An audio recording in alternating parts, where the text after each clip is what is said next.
नमस्कार, स्वागत है आपका। मैं आपके साथ आकांक्षा राजपूत। मुख्यमंत्री भूपेश बघेल आज दोपहर करीब 12:30 बजे विधानसभा में अपनी सरकार का तीसरा बजट पेश करेंगे, लेकिन उससे ठीक पहले कैबिनेट की बैठक होगी जिसमें बजट को मंजूरी दी जाएगी। इसके बाद सीएम भूपेश बघेल विधानसभा में अपनी सरकार का तीसरा बजट पेश करेंगे। छत्तीसगढ़ में पहली बार सरकार बच्चों के लिए चाइल्ड बजट पेश करने जा रही है। मुख्यमंत्री भूपेश बघेल ने दावा किया है कि छत्तीसगढ़ का बजट केंद्र से अच्छा रहेगा। उन्होंने कहा कि केंद्र के बजट में सब माइनस में है, जबकि प्रदेश का जीएसटी सरप्लस है। सरकार सभी जरूरी कामों के लिए बजट में प्रावधान करने जा रही है। पूर्व में सरकार ने सभी विभागों से 6% कटौती कर प्रस्ताव मंगाए थे, लेकिन जिस तरह कोरोना काल में भी सरकारी योजनाओं से राज्य की अर्थव्यवस्था अन्य राज्यों से बेहतर रही, इसी वजह से इस बार ऐसी योजनाएं लाई जा रही हैं जिनसे प्रदेश का विकास भी दिखे और काफी रोजगार भी जनरेट किया जा सके।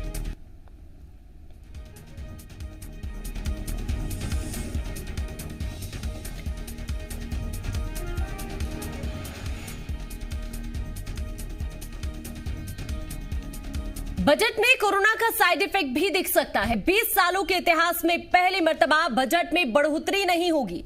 पिछले साल की तुलना में इस बार का बजट कुछ कम हो सकता है। विधानसभा में राज्य सरकार पहली बार चाइल्ड बजट पेश करने जा रही है। बजट में प्रदेश की हर पंचायत में नई राशन दुकान और शहरों से गांव तक लगभग 100 नए सरकारी अंग्रेजी स्कूल खोलने का ऐलान हो सकता है। कोरोना को ध्यान में रखते हुए सरकार का हेल्थ पर भी खास फोकस है। प्रदेश में 10 मेडिकल कॉलेज में डॉक्टर्स की संख्या बढ़ाने का भी ऐलान हो सकता है। स्वास्थ्य सुविधाओं का सामुदायिक केंद्रों तक विस्तार किया जा रहा है। 120 तरह के पैथोलॉजी टेस्ट मुफ्त में देने की योजना शुरू की जा सकती है।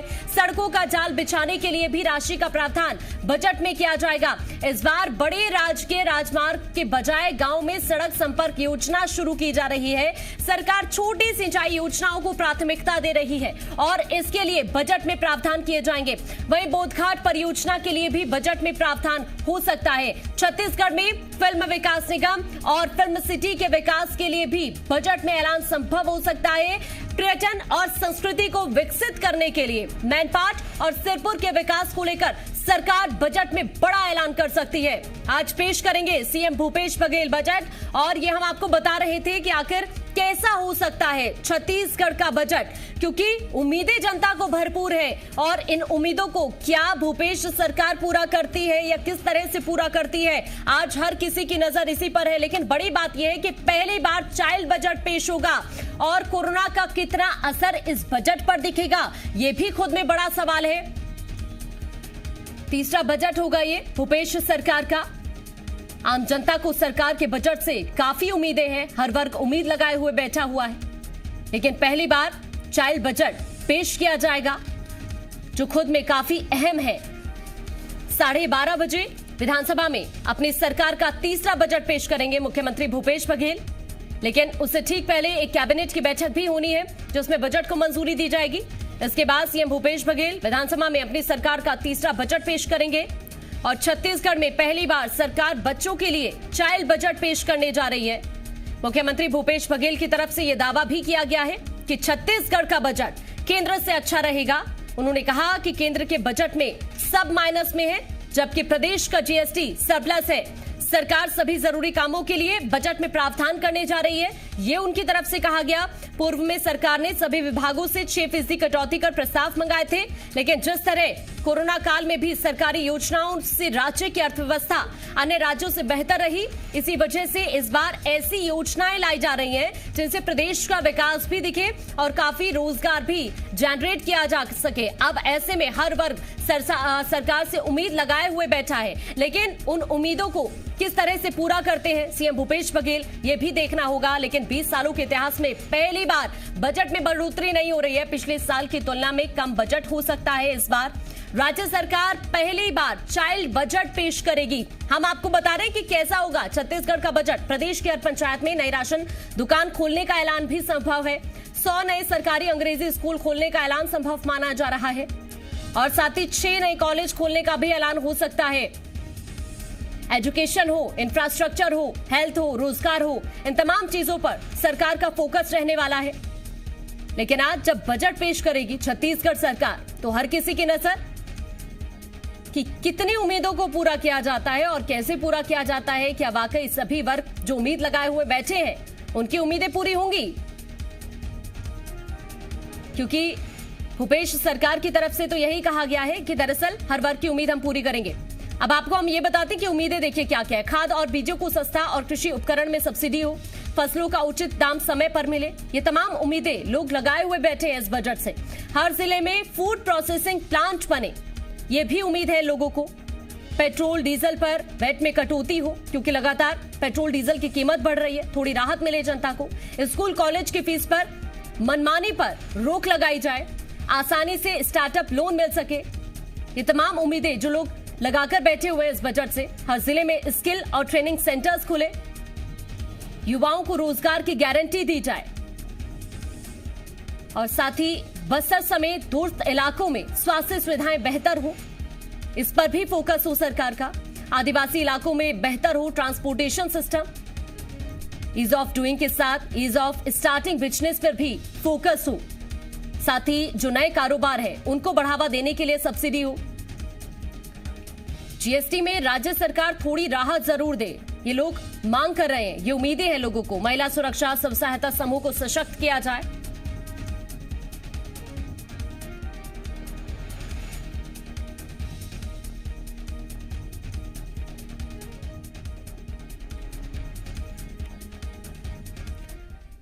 और हमारे साथ चर्चा करने के लिए इस वक्त कांग्रेस प्रवक्ता सुरेंद्र वर्मा जी जुड़ चुके हैं और साथ ही बीजेपी प्रवक्ता उमेश घोड़माड़े हमारे साथ जुड़ चुके हैं। बहुत बहुत स्वागत है आप दोनों का जी मीडिया पर। सबसे पहला मेरा सवाल देखिए सुरेंद्र वर्मा जी आपसे ही होगा, कितना खास होने वाला है ये बजट?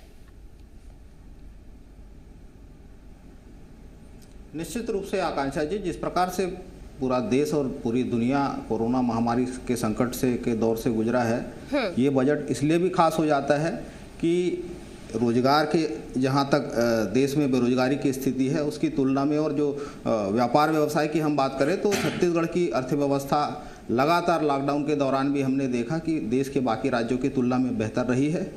इसलिए ये जो आज का बजट है बहुत महत्वपूर्ण हो जाता है। सरकार की फोकस जो है पहले दिन से ही माननीय भूपेश बघेल जी के नेतृत्व में गांव, गरीब, किसान, आदिवासी, महिलाओं के हित में और आम जन को राहत देने वाला कदम अभी तक उठाया जाते रहा है। सरकार का फोकस रोजगार के साथ साथ शिक्षा, स्वास्थ्य, परिवार कल्याण और उसके साथ साथ रोजगार के भी जो नई उद्योग नीति पिछले साल जो बनी थी उसमें रोजगार के नए अवसर छत्तीसगढ़ के युवाओं के लिए खुले हैं। जिस प्रकार से अकुशल श्रमिकों की 100% और अर्धकुशल श्रमिकों के लिए 70% रोजगार स्थानीय युवाओं को देने का प्रावधान जो किया गया है उससे निश्चित रूप से नए रोजगार के अवसर खुले हैं। और जहां तक नए रोजगार की बात है, जिस प्रकार से गोठान को आजीविका मिशन के रूप में विकसित किया जा रहा है, लगभग 40,000 महिला समूहों को सीधे तौर पर गोठान के माध्यम से महिला समूह बनाकर रोजगार के अवसर दिए गए हैं। नरवा गरवा घुरवाबारी जो सरकार का ड्रीम प्रोजेक्ट है उसके तहत नालों के संवर्धन और संरक्षण का काम जिस प्रकार से हुआ है वो पूरे देश में बलरामपुर और बिलासपुर जिले को पहला पुरस्कार मिला है। तो लगातार सिंचाई के लिए सिंचाई विकास प्राधिकरण बनाया गया है। तो लंबे समय से हम देखिए मेरा उद्देश्य किसी पर आरोप लगाना नहीं है, लेकिन पहली प्राथमिकता छत्तीसगढ़ में कृषि और जो वनवासी क्षेत्र हैं, वन भूमि हैं, वहाँ रहने वाले आदिवासी हैं, उन पर होना चाहिए, क्योंकि छत्तीसगढ़ की पहचान बन चुकी थी अमीर धरती और गरीब लोग, एक वाक्य लगातार उपयोग में आने लगा था। निश्चित रूप से हमारे यहाँ जल, जंगल, जमीन, बिजली, पानी, सड़क सभी सरप्लस होने के बावजूद लगातार राष्ट्रीय औसत है जो गरीबी रेखा का, उससे दुगुने जो है गरीबी रेखा के लोग हमारे प्रदेश में रहते रहे हैं। तो निश्चित रूप से छत्तीसगढ़ की अर्थव्यवस्था पहले दिन से ही भूपेश बघेल सरकार ने कृषि और ग्रामीण अर्थव्यवस्था को फोकस करके योजनाएं बनाई है। और 42% वन भूमि है आकांक्षा जी हमारे प्रदेश में, और 38% जो आबादी है वो आदिवासियों की है। पहले 7 वनोपजों की खरीदी होती थी, अब 52 वनोपजों की खरीदी जो है समर्थन मूल्य पर छत्तीसगढ़ सरकार कर रही है। और विगत 1 वर्ष की हम बात करें तो पूरे देश में जो खरीदी हुई है उसका 78% से अधिक जो वनोपज है वो केवल और केवल छत्तीसगढ़ में खरीदे गए हैं। तो छत्तीसगढ़ की जो पहचान बन चुकी थी नक्सलवाद, उसमें भी 34% की कमी आई है। नक्सल घटनाओं में जो शहादत है उसमें 52% की कमी आई है। और जो एनीमिया, कुपोषण और मलेरिया से होने वाली जो मौत बहुत चिंताजनक थी पहले। मैं आपके माध्यम से बताना चाहूंगा आपके लोकप्रिय दर्शकों को कि विगत 1 वर्ष में हमने मुख्यमंत्री सुपोषण अभियान के चलाकर लगभग 99,000 बच्चों को कुपोषण से मुक्त कराया और 22,000 से अधिक महिलाएं हमारे छत्तीसगढ़ में एनीमिया से मुक्त हुई। इसी प्रकार से जो सफलतापूर्वक अभियान चलाया गया मलेरिया मुक्त बस्तर का, उससे आगे बढ़ते हुए सरगुजा और बाकी छत्तीसगढ़ में भी इस प्रकार के कार्यक्रम चलाए जा रहे हैं। 19,000 से अधिक वेलनेस सेंटर स्वास्थ्य विभाग के द्वारा खोले गए। स्कूल जो स्वामी आत्मानंद स्कूल जो अंग्रेजी माध्यम के स्कूल जो है वो सारे ब्लॉक में खोले जाएंगे। 52 तो पहले साल खोले गए। अगले साल हमारा जो प्लान है वो 100 से अधिक स्कूल सारे ब्लॉकों में एक अंग्रेजी माध्यम गुणवत्ता से युक्त और सभी इंफ्रास्ट्रक्चर से युक्त स्कूल अंग्रेजी माध्यम के खोले जाएंगे। इसी प्रकार से फूड प्रोसेसिंग का जो घोषणा पत्र में हमारा वादा था, 111 ब्लॉकों में जमीन आवंटित की जा चुकी है। न केवल जिला बल्कि हमारा ये प्रयास है कि प्रत्येक ब्लॉक में फूड प्रोसेसिंग लगे, जिससे मूल्य संवर्धन हो कृषि उत्पादों का। हार्टिकल्चर कॉलेज खोले जा रहे हैं लगातार। माननीय कृषि मंत्री रविंद्र चौबे जी ने हाल ही में कहा कि कृषि विश्वविद्यालय के साथ साथ कृषि महाविद्यालय और हार्टिकल्चर केवल धान गन्ना मक्का के अलावा और भी जो बागवानी की फसलें हैं, सब्जियां हैं, इस प्रकार से हार्टिकल्चर को बढ़ावा देने के लिए सिंचाई की सुविधा भी विकसित की जा रही है और अलग से किसानों को प्रशिक्षण के माध्यम से सरकार सहयोग कर रही है। इस प्रकार से इस बजट से उम्मीद है कि न केवल कृषि और ग्रामीण विकास बल्कि शिक्षा, स्वास्थ्य के दिशा में भी बड़ा काम किया जाएगा। हर वर्ग पर आपका फोकस है। पहले दिन से ही आप पूरी तरह से कोशिश भी कर रहे हैं। ग्रामीण अर्थव्यवस्था पर भी आपने ध्यान दिया और साथ ही आपने कृषि अर्थव्यवस्था पर भी ध्यान दिया। और अभी आप कह रहे हैं कि बजट का जो फोकस है वो हर वर्ग पर रहेगा, एजुकेशन को लेकर हो, चाहे फिर हेल्थ सेक्टर्स हो या फिर इसके अलावा किसान हो, महिलाएं हो, हर किसी पर आपका फोकस रहेगा बजट में। लेकिन उमेश घोड़मोड़े जी, आपका क्या रिएक्शन इस बजट पर?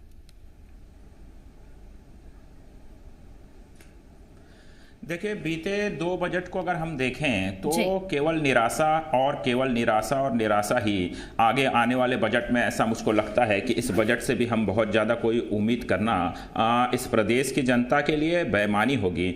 और जैसा कि अब तक का बजट आता रहा है, केवल बजट ला देना और उसके क्रियान्वयन से लेकर के तमाम चीज़ों में सरकार का विफल होना इस बात की ओर इंगित करता है कि केवल आने वाला जो बजट है अब से कुछ घंटे बाद जो आएगा वो भी एक सब्जबागी होगा, जो छत्तीसगढ़ की जनता को उसी प्रकार के सपने दिखाने का प्रयास होगा जैसा कि इन्होंने अपने घोषणा पत्र में विधानसभा चुनाव से पूर्व जिस प्रकार से इन्होंने लोक लुभावने वादे किए थे, उनमें से एक भी वादों को ये पूर्ण करने में पूर्ण रूप से विफल यहां पर साबित होते हुए दिख रहे हैं। मुझको लगता है कि इस बजट से छत्तीसगढ़ की जनता को कहीं कोई उम्मीद नहीं है। इन्होंने तमाम तरह के वादे किए थे, किसानों के विषय में, शराबबंदी के विषय में, महिलाओं के विषय में, बुजुर्गों के विषय में, तमाम तरह के वादे किए थे। आज 2 वर्ष बीत चुके हैं, लेकिन उन वादों का क्या हुआ इसका कहीं कोई जवाब निकल करके नहीं आता। केवल बयानबाजी में, वक्तव्यों में बड़ी बड़ी बातें, लोक लुभावने बातें करते हैं, लेकिन धरातल पर अगर हम जाते हैं तो इनकी तमाम योजनाएं, अभी सुरेंद्र जी बात कर रहे थे नरवा गरवा गुरुवा बाड़ी, जो कि धरातल पर नजर ही नहीं आती है यह योजना। और यह बजट में प्रावधान से लेकर के तमाम विषयों को लेकर के लगातार बयानबाजी है इनके तरफ से आते रहती है। तो मुझको लगता है कि बजट के साथ साथ उसको धरातल में उतारने की दिशा में भी इस सरकार को ठोस निर्णय और इच्छा शक्ति के साथ आगे बढ़ने की आवश्यकता है। और बीते 2 वर्षों का अगर हम देखें तो कुल मिलाकर के सरकार के अंदर में इच्छा शक्ति का अभाव है। अभी सुरेंद्र जी कह रहे थे कि अमीर धरती के गरीब लोग, आज वर्तमान में इस प्रदेश के अंदर में क्या पहचान बन गई है? अमीर धरती में कर्जदार सरकार और कर्जदार लोग, किस प्रकार से इस प्रदेश की अर्थव्यवस्था को इन्होंने चौपट करने का काम किया है। सरकार कर्ज के बोझ तले दब चुकी है और न सिर्फ सरकार कर्ज के बोझ तले दब चुकी है बल्कि आने वाले समय के अंदर में इस प्रकार की स्थितियां निर्मित होने वाली है कि अर्थव्यवस्था के नाम पर इस छत्तीसगढ़ की जनता को भी यह सरकार कर्ज के बोझ तले दबाने का काम कर रही है। इन्होंने वादा किया था 10 लाख बेरोजगार युवाओं से कि इनकी सरकार आएगी तो ये उन सभी बेरोजगार युवाओं को 2500 रुपए का बेरोजगारी भत्ता देंगे। तो मेरी तो मांग है कि इस बजट में जो बीते 2 वर्ष का जो बकाया है बेरोजगारी भत्ता, अगर ये 2 वर्षों तक देते तो लगभग 6,000 करोड़ से ऊपर की धनराशि उन 10 लाख बेरोजगार युवाओं का इस सरकार ने दबा कर रखा है। तो पहले तो उसके लिए प्रावधान हो जाए कि वह 6,000 करोड़ से अधिक की राशि युवाओं को देने के लिए यह सरकार बजट में प्रावधान करे, और आगामी जो 3 वर्ष बचे हुए हैं उसके लिए भी प्रावधान हो कि आगामी 3 वर्षों तक प्रति माह किस प्रकार से बेरोजगार युवाओं को 2500 रुपए का बेरोजगारी भत्ता यह सरकार दे सके। इसके साथ साथ लगातार अभी कोविड की बात निकल करके आ रही थी, कोविड के समय में इतने महान बड़े संकट को हमने देखा है, और कोविड को लेकर के सरकार की लचर व्यवस्थाओं को भी हमने देखा है। क्वारंटाइन सेंटरों के अंदर में मौत से लेकर के स्वास्थ्य सुविधाओं की बदहाली तक के तमाम विषयों को इस प्रदेश की जनता ने देखा है। लेकिन बीते 2 वर्षों में स्वास्थ्य के क्षेत्र में सरकार ने क्या किया?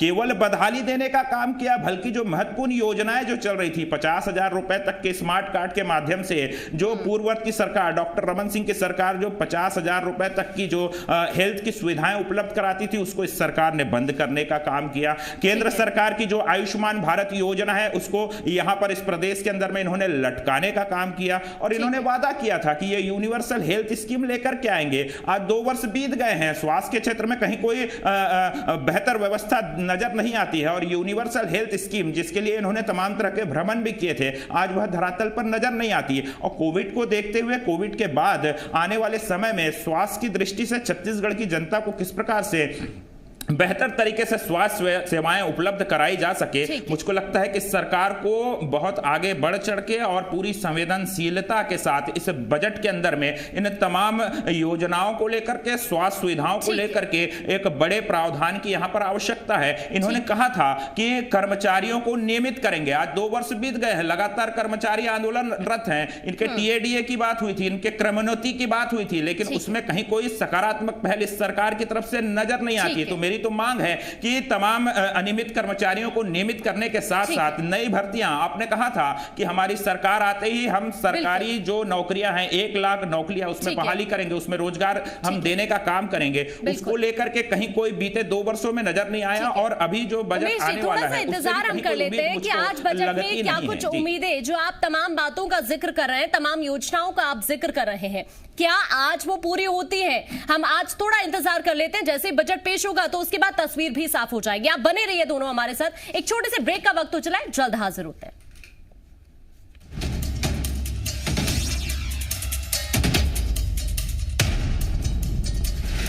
बजट से और इस पर ज्यादा चर्चा करने के लिए हमारे साथ हमारे खास मेहमान लगातार बने हुए हैं। कांग्रेस प्रवक्ता है सुरेंद्र वर्मा हमारे साथ, उमेश घोड़मोड़े हैं हमारे साथ, बीजेपी प्रवक्ता, और साथ ही वरिष्ठ पत्रकार है रवि भोई हमारे साथ। रवि भोई जी, सबसे पहले आपका रुख कर लेती हूं, आप कैसे देख रहे हैं इस बजट को? जी देखिए, इस बजट में तो मुझे लग रहा है जिस तरह से भूपेश बघेल जी का कॉन्सेप्ट है, किसानों को ज़्यादा महत्व देंगे। दूसरा, उनका जो महत्वाकांक्षी योजना है कुपोषण का, उसके लिए वो चाइल्ड बजट भी ला रहे हैं। तो इस बजट में वो कुपोषण को दूर करने के लिए कोशिश करेंगे। दूसरी बात ये है कि युवाओं के लिए वो कुछ करने की कोशिश करेंगे, किसानों और युवाओं को प्राथमिकता देंगे। और ये बजट ज़्यादा से ज़्यादा ये रहेगा कि कोरोना से कैसे लड़ाई लड़ते हुए गरीबों और किसानों को लाभ पहुंचाया जा सकता है, और बाकी कुछ करने के लिए रहेगा नहीं, क्योंकि कर लगाने का बहुत लिमिटेड है। जी सुरेंद्र जी, आपके पास लौटती हूँ। देखिए, अभी हमने थोड़ी देर पहले उमेश जी को सुना था, उन्होंने कहा कि पिछली बार के 2 बजट की बात की जाए तो निराशाजनक रहा। उन्होंने कहा आपने जो घोषणा पत्र में दावे किए थे वो भी आपने पूरे नहीं की। इसके साथ ही उन्होंने स्वास्थ्य को लेकर भी सवाल उठाए। उनकी तरफ से कहा गया कि यूनिवर्सल हेल्थ स्कीम के लिए आपने क्या किया है, ये तमाम सवाल वो उठा रहे हैं। क्या आप जवाब देंगे इसका? क्योंकि अगर मैं भी बात करूं, देखिए बस्तर की मैं बात करूं, बस्तर में दरअसल कुपोषण से जंग लड़ने के लिए परिवारों को गुड़ और चना देने की बात आपने कही थी पिछली बार बजट में। कितना काम इसके लिए हुआ है? आकांक्षा जी, निश्चित रूप से यही तो मूल अंतर है भारतीय जनता पार्टी और कांग्रेस में। भारतीय जनता पार्टी के जो वादे होते हैं वो जुमले घोषित कर दिए जाते हैं, और कांग्रेस का जो वादा है 2 साल के भीतर, आपके लोकप्रिय चैनल के माध्यम से बताना चाहूँगा आकांक्षा जी कि 2 साल के भीतर भूपेश बघेल सरकार ने 36 जो वादे 2018 के विधानसभा चुनाव में जनता से हमने किया था, 24 वादे उनमें से पूरा हो चुका है। और लगभग 70% से अधिक वादे 2 साल की समय सीमा में पूरा करने वाली छत्तीसगढ़ की सरकार इतिहास में देश की पहली राज्य सरकार है और इसका प्रत्येक कांग्रेस कार्यकर्ता को गर्व है। उमेश जी आरोप लगा रहे थे सिंचाई के संदर्भ में, बेरोजगारी के संदर्भ में, तो आपको मैं बताना चाहूँगा आकांक्षा जी, जब रमन सिंह की सरकार थी जो 2017-18 में लगभग 23% था बेरोजगारी दर। आज राष्ट्रीय औसत जो है वो 6% से ऊपर है, लेकिन हमारे छत्तीसगढ़ में बेरोजगारी का जो दर है वो 3% है, राष्ट्रीय औसत से आधा, और रमन सिंह जी से तो तुलना नहीं कर सकते। तो पहले दिन से ही भूपेश बघेल सरकार, जैसा कि आप आदिवासी क्षेत्रों में कुपोषण की बात कर रहे हैं, तो मुख्यमंत्री जी बहुत स्पष्ट रूप से कहा था कि छत्तीसगढ़ में जो सबसे बड़ी समस्या है, जो नक्सलवाद से भी बड़ी समस्या है, वो कुपोषण की है, एनीमिया की है, मलेरिया से होने वाली मौत की है। और जहाँ तक स्वास्थ्य सुविधा की बात है, स्वास्थ्य सुविधा के लिए महाराज साहब ने कम्युनिटी हेल्थ सिस्टम को डेवलप करने के लिए एक बड़ा परिवर्तन किया। जहाँ उमेश भाई आरोप लगा रहे हैं, तो मैं बता दूं कि 5 लाख तक के इलाज के लिए डॉक्टर खूबचंद बघेल चिकित्सा योजना शुरू की गई है। हाट बाजार क्लिनिक, मोहल्ला क्लिनिक के माध्यम से जो चिकित्सा सुविधा है वो चौखट तक जनता के पहुंचाई जा रही है। 19,000 से अधिक वेलनेस सेंटर बने हैं। और एक बात और कहना चाहूँगा, पहले भारतीय जनता पार्टी के शासनकाल में जगदलपुर में महारानी हॉस्पिटल जो होता था, वहाँ भी डॉक्टरों की समुचित व्यवस्था नहीं थी। हमारे समय में महाराज साहब ने प्रत्येक ब्लॉक के जो अस्पताल हैं, प्राथमिक स्वास्थ्य केंद्र है, वहाँ भी भर्ती की सुविधा कराई। जितने भी जिला अस्पताल हैं उसको मल्टी स्पेशलिटी हॉस्पिटल के रूप में, वहाँ रायपुर की हम मेकाहारा की बात करें तो हार्ट के ऑपरेशन हो रहे हैं, डायलिसिस की सुविधा है, और तमाम उच्च स्तर की सुविधाएं सरकारी अस्पतालों में शुरू की गई है। जहां, और उसके साथ साथ जहां कुपोषण की आप बात कर रहे हैं, गुड़ और चने के साथ साथ फोर्टिफाइड राइस जो है उसका वितरण भी आदिवासी क्षेत्रों में किया जा रहा है, और जिसका सुखद परिणाम है कि जो कुपोषण की दर है उसमें बहुत कमी आई है। बहुत तेजी से उस क्षेत्र में काम किया जा रहा है। जहां तक सिंचाई की बात है तो मैं बता दूं कि विगत 2 साल के भीतर आकांक्षा जी, प्रदेश में 3,36,000 हेक्टेयर से अधिक का सिंचाई रकबा बढ़ा है, और अलग से एक सिंचाई विकास प्राधिकरण बनाकर 15 बांध नए बनाने की दिशा में सरकार काम कर रही है। और लगातार जो छोटे छोटे नाले होते हैं छत्तीसगढ़ में आकांक्षा जी, जो अकाल पड़ता है, जो जहाँ एक फसली क्षेत्र है वहाँ एक पानी के लिए अकाल की समस्या होते रही, किसान जूझते रहे, तो जो गांव के आसपास जो छोटे छोटे नाले होते हैं उनके संरक्षण और संवर्धन का काम सरकार कर रही है, ताकि जो आखिरी पानी के नई गिरने से जो अकाल पड़ता था उससे निपटा जाए। और इसके साथ साथ भूजल संग्रहण में भी चमत्कारिक परिणाम उसके आने लगे हैं। बिलासपुर और बलरामपुर जिले को राष्ट्रीय स्तर पर अवार्ड मिला है। जहां तक कर्ज की बात कर रहे हैं उमेश जी, तो देखिए हमारा फोकस जो है पहले दिन से ही भारतीय जनता पार्टी के शासनकाल में औसतन रोज 4 किसान कर्ज के बोझ से आत्महत्या करने मजबूर होते रहे। भूपेश बघेल सरकार ने आते ही 2 घंटे के भीतर छत्तीसगढ़ में कर्ज माफी की। 19 लाख से अधिक किसान सीधे तौर पर लाभान्वित हुए। जो हमारे घोषणा पत्र में किसानों से वादा था 2500 रुपये समर्थन मूल्य का, पहले साल भी दिया, दूसरे साल भी तमाम व्यवधानों के बीच देते रहे। उसके बाद जब केंद्र सरकार ने स्पष्ट रूप से अड़ंगा लगाया कि समर्थन मूल्य से 1 रुपये भी अधिक यदि राज्य सरकार देती है तो केंद्रीय पूल के तहत चावल नहीं खरीदा जाएगा। और अभी जो माननीय मुख्यमंत्री जी ने परसों पीयूष गोयल जी से मुलाकात की, वो भी इसी संदर्भ में है। सैद्धांतिक अनुमति 60 लाख मीट्रिक टन चावल खरीदने का देने के बाद भारतीय जनता पार्टी के छत्तीसगढ़ के नेताओं के बरगलाने के कारण ही केंद्र से यह पत्र आता है कि केवल 24 लाख मीट्रिक टन खरीदा जाएगा। तो निश्चित रूप से छत्तीसगढ़ के किसान, छत्तीसगढ़ की जनता ये समझ चुके हैं कि कौन सी सरकार है जो समर्थन मूल्य के अतिरिक्त धान, गन्ना, मक्का सहित 14 फसलों के किसानों को 10,000 रुपया प्रति एकड़ किसान सम्मान निधि दे रही है। और कौन सी सरकार है जो केंद्र में बैठी है, जो दावा तो करती है कि 2022 तक किसानों की आय दुगनी करेंगे, लेकिन जो राज्य सरकार अपने संसाधनों से एमएसपी के अतिरिक्त राशि देती है उसको रोकने का काम करती है, अड़ंगेबाजी करती है। तो निश्चित रूप से भारतीय जनता पार्टी का किसान विरोधी चेहरा बेनकाब हो चुका है। छत्तीसगढ़ के किसान ये समझ चुके हैं कि भूपेश बघेल सरकार तमाम व्यवधानों के बावजूद, देखिए यही तो मूल अंतर है, भारतीय जनता पार्टी पूरी तरह से पूंजीवादी विचारधारा पर काम करने वाली पार्टी है। इनका हिडन एजेंडा यही है कि किस प्रकार से देश के संसाधनों को चंद पूंजीपतियों को सौंपा जाए। वहीं कांग्रेस की मैं बात कहूंगा, चंदूलाल चंद्राकर जो मेडिकल कॉलेज है दुर्ग में, उसका सरकारीकरण करने की प्रक्रिया जो है वो प्रारंभ की गई है। नगरनार में जो एनएमडीसी का प्लांट लग रहा है 20,000 करोड़ से अधिक का निवेश हो चुका है। बस्तर के युवा आशान्वित थे कि सार्वजनिक क्षेत्र में रोजगार के अवसर मिलेंगे, उसको आरंभ होने से पहले निजीकरण का प्रयास किया जा रहा है। और हाल ही में जो विद्युत विशुद्ध रूप से राज्य सूची का विषय है, उसके संदर्भ में मोदी सरकार, केंद्र की भारतीय जनता पार्टी सरकार जो है निजीकरण का प्रयास कर रही है। सुरेंद्र जी, आपसे मेरा एक सवाल है, देखिए कोरोना काल में कोरोना का असर देश में पड़ा है, दुनिया में भी पड़ा है, लेकिन अगर आप देखिए, आपकी तरफ से ये कहा गया कि दरअसल अन्य राज्यों के हिसाब से जो छत्तीसगढ़ की अर्थव्यवस्था है वो कोरोना काल में काफी बेहतर रही है। तो एक सवाल मेरा यहां पर आपसे ये है कि अगर बेहतर रही है अर्थव्यवस्था अन्य राज्यों के मुकाबले, तो फिर बजट का आकार क्यों नहीं बढ़ा है? देखिए आकांक्षा जी, निश्चित रूप से बजट का जो एग्जैक्ट फिगर आएगा, जो वस्तु स्थिति है, वो 12:30 बजे क्लियर हो जाएगा। काल्पनिक विषय पर चर्चा करना उचित नहीं है, लेकिन हम बात करें पिछले बजट की तो निश्चित रूप से उसके आसपास ही रहने की उम्मीद है।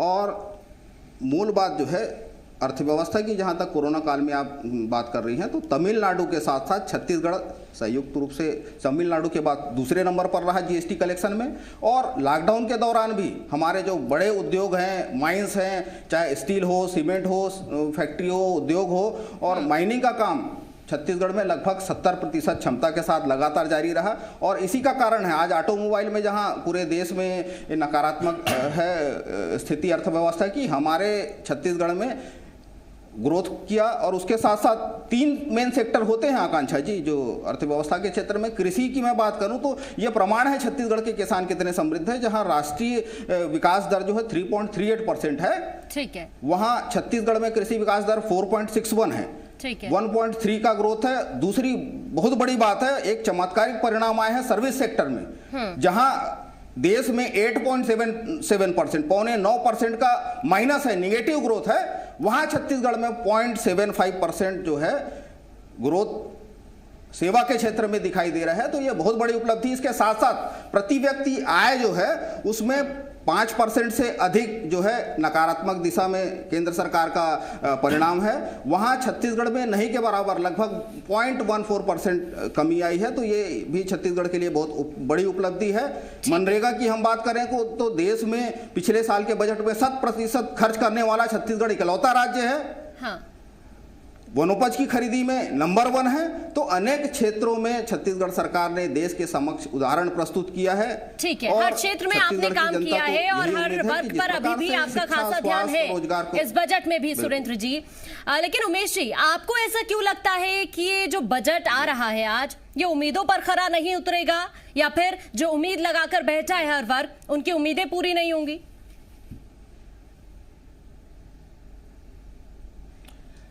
देखिए आकांक्षा जी, इस सरकार के पास विजन नहीं है और बीते 2 वर्षों में बिना विजन के यह सरकार किस प्रकार से आगे बढ़ रही है। इसलिए एक भी, चाहे इंफ्रास्ट्रक्चर के विषय में बात करें या अन्य विषयों पे बात करें, एक भी योजना इनकी धरातल पर नजर नहीं आती है। ये बात करते थे नवा छत्तीसगढ़ गढ़ने की। मैं इनसे पूछना चाहता हूं, नवा छत्तीसगढ़ गढ़ने की दिशा में आपने इंफ्रास्ट्रक्चर के विषय में या अन्य विषय में एक ठोस विजन के साथ आप कौन सी योजना को आगे बढ़ा रहे हैं जो धरातल पर दिख रही हो? ये बात करते हैं गोठान की, नरवा गरवा गुरुआ बाड़ी की, ये चारे तक का प्रावधान करने में बीते 2 वर्षों में विफल रहे हैं। चारे की कमी की वजह से लगातार मवेशियों की मौत होती रही है और लगातार, जैसे सिंचाई के विषय में भी बात कर रहे थे, तो सिंचाई के विषय में यह लगातार केवल बयानबाजी और केवल आंकड़ों की बाजीगरी, चाहे रोजगार का विषय हो, सिंचाई का विषय हो, तमाम तरह के विषय हो, आज धरातल पर, चाहे सिंचाई की बात कर ले, रोजगार की बात कर ले, तमाम विषय की बात कर ले, धरातल पर एक भी इनकी की योजना विजन के साथ काम करती हुई दिख रही होगी।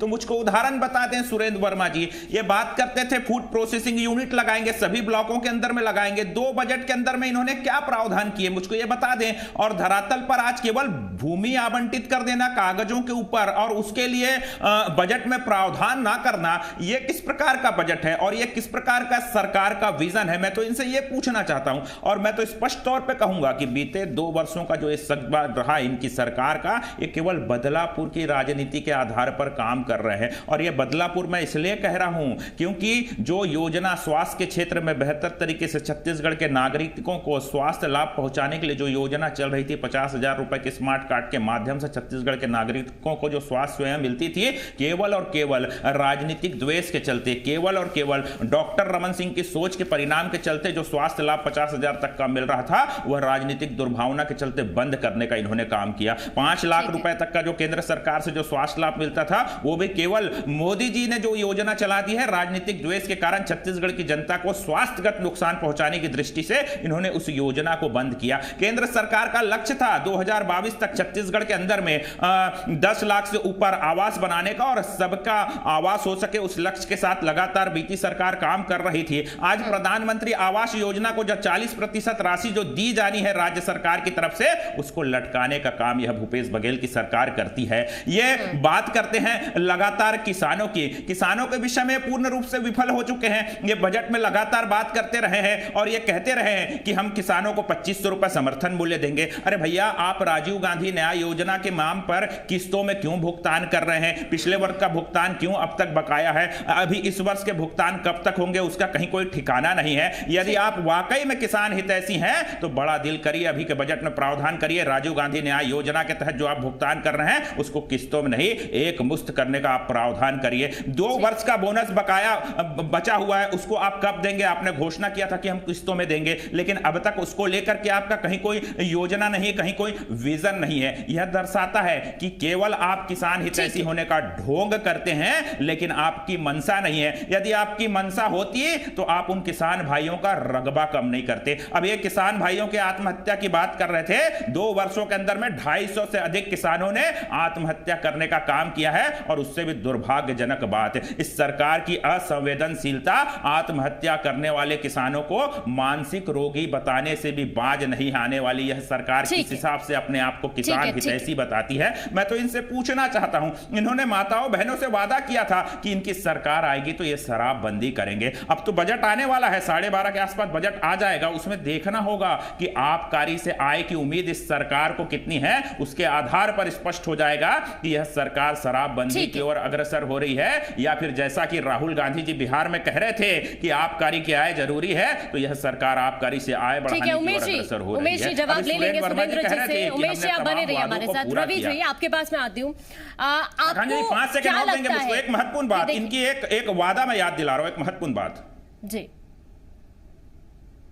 देखिए, इन्होंने कहा कि इन्होंने तमाम वादे पूरे किए, बाकी वादे तो धरातल पे नजर नहीं आते, लेकिन एक महत्वपूर्ण वादा जो इन्होंने पूरा किया है, जिसकी मैं कड़े शब्दों में निंदा करता हूं। इन्होंने वचन पत्र जारी किया था, उसमें एक वादा किया था कि हम घर घर सरकारी सेवा पहुंचाने का काम करेंगे और उस वादे को बिना देर करे इन्होंने पूरा किया और कोरोना काल के अंदर में घर घर सरकारी शराब पहुंचाने का पाप इन्होंने किया है और विश्व में पहली ऐसी सरकार बन गई है जो घर घर तक होम डिलीवरी के माध्यम से शराब पहुंचाने का काम करती है। तो ऐसी सरकार से हम किस आधार पर उम्मीद कर लें कि आने वाले समय के अंदर में बजट में एक नवा छत्तीसगढ़ गढ़ने की दिशा में ये अग्रसर होंगे? मैं तो इनसे हिसाब मांग रहा हूं, युवा होने के नाते मैं इनसे हिसाब पूछता हूं कि 6,000 करोड़ रुपए युवाओं का ये कब देंगे? हाँ, ठीक है। रवि जी, आपको क्या लगता है कि जो बार बार सरकार की तरफ से यह कहा जा रहा है कि हर वर्ग को राहत पहुंचाई जाएगी, लेकिन चूंकि ऐसा लग रहा है कि कोरोना का असर भी पड़ता हुआ दिख रहा है, क्योंकि बजट का आकार ऐसा लग रहा है कि नहीं बढ़ा है और बड़ी बात यह भी है कि अर्थव्यवस्था गड़बड़ाई हुई है, तो क्या आपको लगता है कि जो बजट आज पेश किया जाएगा उसमें हर वर्ग को राहत पहुंचाई जाएगी, या फिर क्योंकि बढ़ती महंगाई है उसको देखते हुए भी आप भी जानते हैं कि विपक्ष लगातार सरकार को घेरने की कोशिश करता है, इसके अलावा अन्य मुद्दे भी हैं, महिला अपराध हो या फिर बढ़ती महंगाई हो, लेकिन यहां पर क्या आपको लगता है कि वाकई आज इस बजट में आम जनता को जरूर राहत मिलेगी, टैक्स नहीं बढ़ेगा?